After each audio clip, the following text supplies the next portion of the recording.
Hey, what's up guys? Little man with a big opinion here. Today's video, I have 3 news stories for you. Um, I do my best to look at what's going on in the news for about 20 minutes a day, just so I stay well informed. And I look at it from a prepper's perspective and why I think it's important. Uh, and then I provide that information to you from a prepper's point of view, uh, and that way you can come to these videos to figure out your information, and it might be something that affects you, it might not. So we got 3 videos today. The first one, I can see it affecting a lot of us. It's from Reuters. NATO, Ukraine to discuss Black Sea grain issue at Zelensky's request. If you didn't know, Russia and Ukraine had come up with a deal that made it to where, it was covering grain exports from Ukrainian ports. From my understanding, both countries were using the Ukrainian ports in the Black Sea, and it was like a no-go. Yes, we're going to keep fighting this war, but we also know that both countries make a significant amount of money, and it affects a lot of the rest of the world to have these exports going out, and so they made an agreement on that.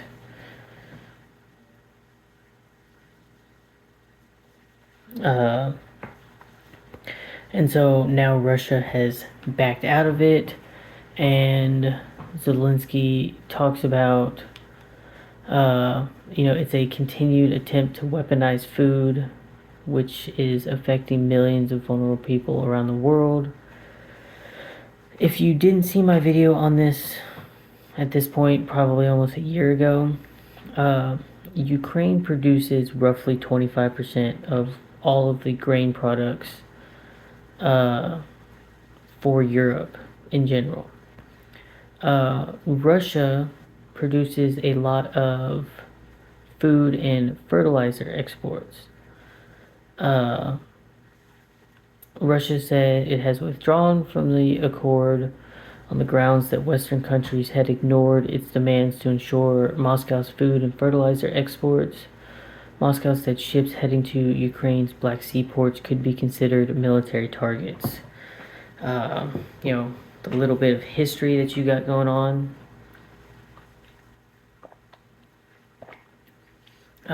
Germany sunk a bunch of ships during World War One and World War Two. If you want to think about the Lusitania, they sunk that because they believed it was carrying war materials. At this point, we'll never know because neither side will admit to it. But we do know it had a bunch of passengers on it, and it was a big deal, especially at the time. It kind of helped draw the U.S. into that war. So, there's that strong possibility that Russia could be using it to shift around military equipment in disguise. But I also know that Russia produces a very high amount of the world's fertilizer, and that is partially why you've seen an increase in food cost. It's one of those things where, from a capitalist point of view, it was cheaper for us to get our fertilizer from Russia instead of producing it ourselves, because we didn't have that massive of the infrastructure set up the way that Russia has it set up. And it adds to the inflation issue. You can see all the news stuff where they say, oh, inflation is down, inflation is down. I can look at a lot of products and tell you that inflation is in fact not down. Um, Maybe it is going down, so it's getting better. But then you see stuff like this happen, and it's going to affect things that are going on. So it's something to keep in mind here in the United States. Uh, we probably won't see, us running out of food. We'll just see that our, $6 box of cereal is now $6.49. There will be inflation. The value of things are going up. There could also be shrinkflation involved, where the cost stays the same, but it goes from a 14-ounce container to a 12-ounce container.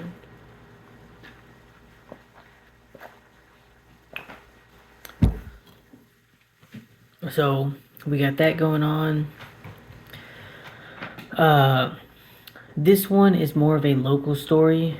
If anyone on my channel lives in Germantown, Tennessee, then I feel for you. A water treatment plant was being powered by diesel generators because recent storms had knocked the power out, and roughly 100 gallons of diesel leaked into their 4.2 million gallon reservoir. They figured out about it at about 10 o'clock Thursday night. And from what I believe, they turned it off for the night. And that morning, they issued a avoid using tap water effect. They said don't boil it, do not drink it, only use it for flushing the toilet. Don't use it for showering or bathing. So this was Thursday at about 10 o'clock. The baby's finally gone to sleep, and it's about 1 o'clock in the morning when I'm making this Sunday morning. And these news articles are typically very good about updating you on, the original story comes out, they put an update on it. It still does not say that their water is safe to drink. The very end of the article says, they're working on flushing and cleaning the system and testing the water. And themselves and the city have set up a water distribution center. So this affects roughly 40,000 people. So the 300 of you that I have, probably none of you are from Germantown, Tennessee. But you can probably remember, or you've probably lived through at least one point in your life where you've had a boil water notice. The power's gone out.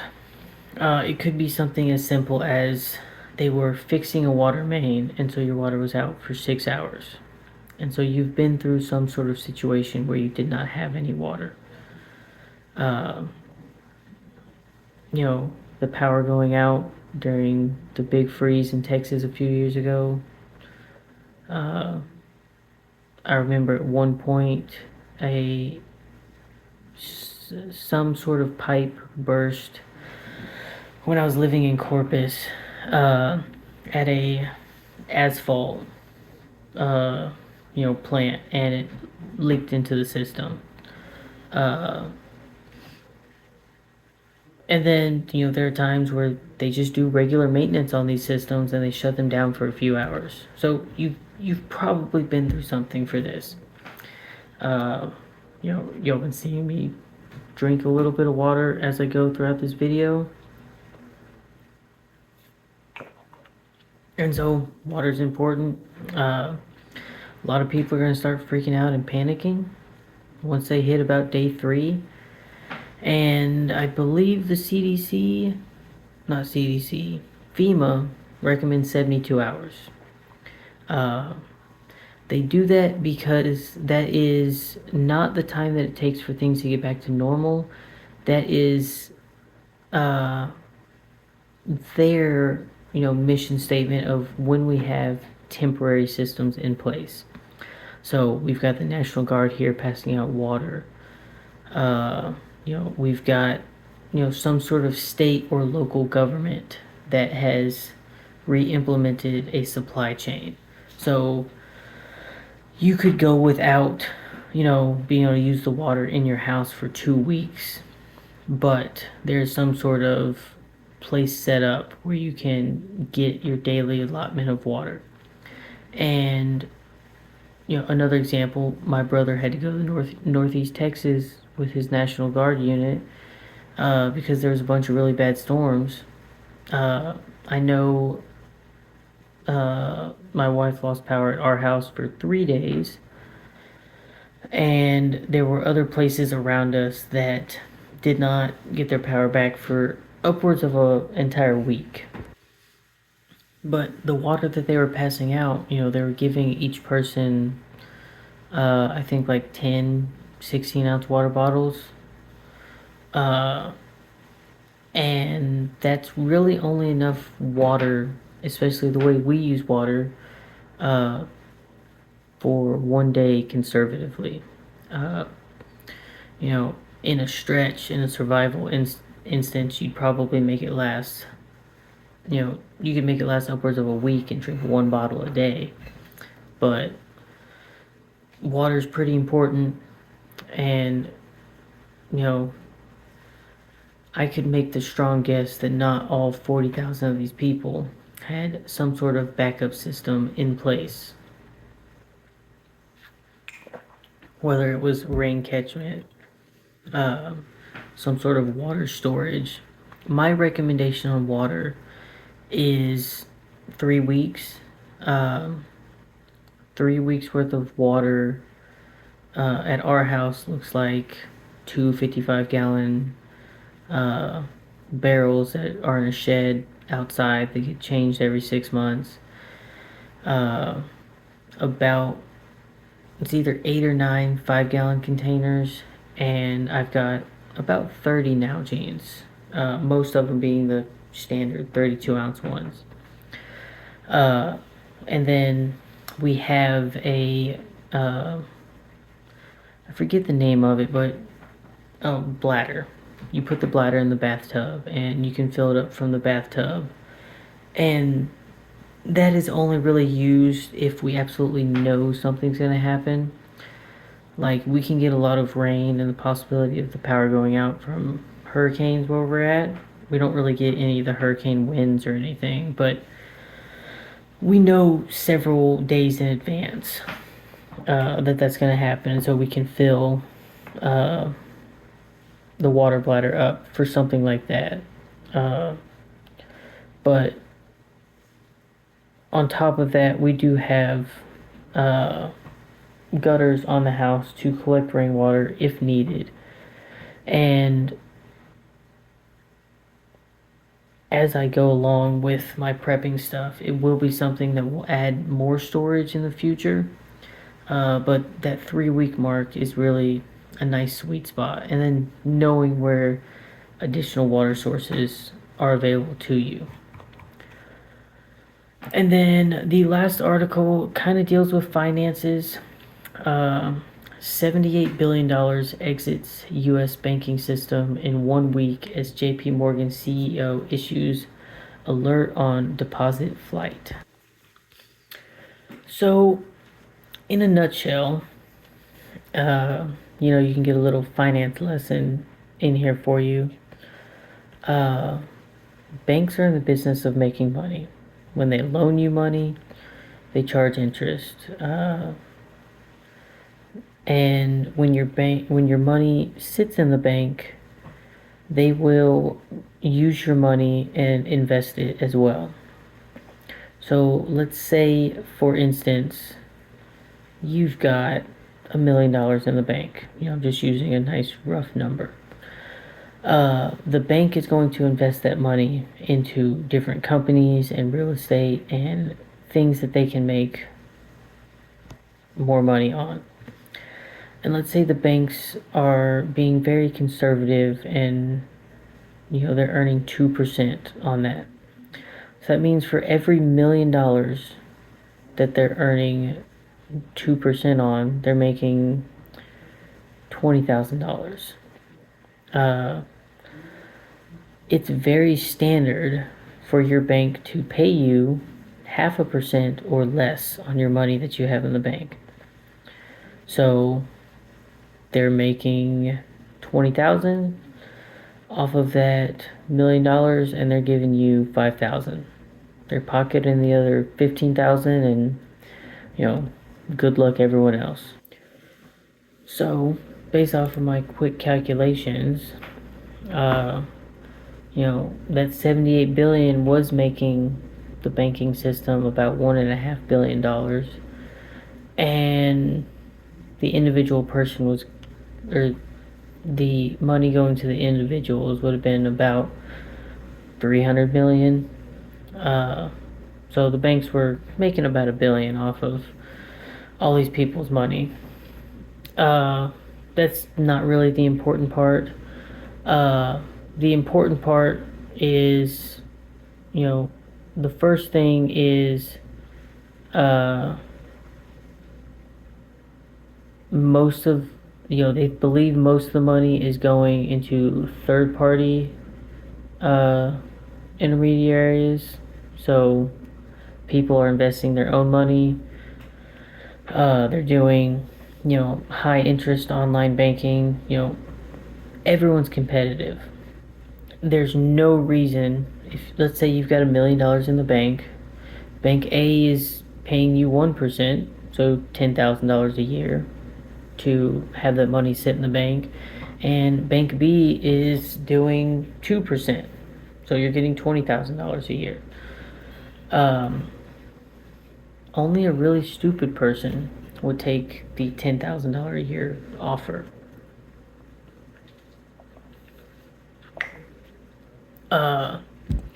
That's the somewhat important thing, but not really. U.S. banks are bracing for a fallout in the commercial real estate sector fueled by the emergence of remote and hybrid work environments. So, out with the old, in with the new. There are a lot of companies that, if they have not already switched over to remote working, then they're still analyzing the cost benefits and making those changes now. And also, just as companies are coming out, more and more places are not doing offices. One of my friends has started a business, and it was cheaper for him to just turn a bedroom in his house into his workspace. He's got one other guy that works for him. They show up to his house. They have plans to, build an office on the property. They're literally going to take a shed and, make it have power and AC. But it'll be mostly a one-time cost instead of renting office space. Very small example of something that's going on, but you can multiply that across all 50 states and probably millions of people working that are now working at home. There's also the push for this is also people realizing that I think my job can also already be done at home. So I'm going to push for that, and if it doesn't happen, then I'll go somewhere else that is remote. And we're seeing a roughly 30% decline in commercial real estate. So a pretty substantial amount of businesses conducting their business outside of, the regular office. So from a economic standpoint, it's one part of the sector. We've got a bunch of other pieces to the sector. But it's one of those things that uh, when the economy is involved with it, uh, we will see some sort of decline. And you tie everything else you've seen with inflation and you can tie this into the stuff going on in NATO. Uh, I can sit here and click on the news and go to the business section and probably find something else that has to do with, you know, little grains of sand all being put together. Delta boss to CEOs griping about employees not returning to the office. So, right there, more people aren't returning to the office. UPS contract talks go down to the wire as a possible strike looms. So, if there's a strike going on with the UPS, I don't know what percentage of the delivery sector that they cover, but you can tie that in uh, to all these other things, and it could exacerbate the problem. Washington Post set to lose $100 million in 2023. So, doesn't really affect Jeff Bezos, super wealthy person, but it could mean laying off writers, closing office space, uh, things like that. Tornado hits a Pfizer plant, so that could affect, uh, pharmaceutical demands. El Paso Electric breaks down power consumption records amid heat wave. So they're facing challenges. It looks unexpected surge, possibility of brownouts. So just reading the titles of articles, not even going through it, which now I'm going to be up for another 30 minutes reading through this stuff. These are all things that could affect you and your decision making process. And this is why I always say, as a prepper, this is something that is free to do. Pay attention to what's going on in the news. I spent about 30 minutes reading through articles, deciding what I thought was worthy to make a video on. Y'all can always, in the comment section down below, talk about things that are going on. They might be worth a video on their own. We can hash it out and elaborate on it. And like I said, I spend about 30 minutes a day doing this. I try to listen to podcasts and stuff while I'm driving to and from work, so that I can use my time for other things. And I can't always keep up with everything going on in the entire world. So with that being said, I tell you all of these things because I think it's a good idea to be prepared. I don't want the video to go on too much longer, so I think I already explained it. You should have water storage in case something like this happens.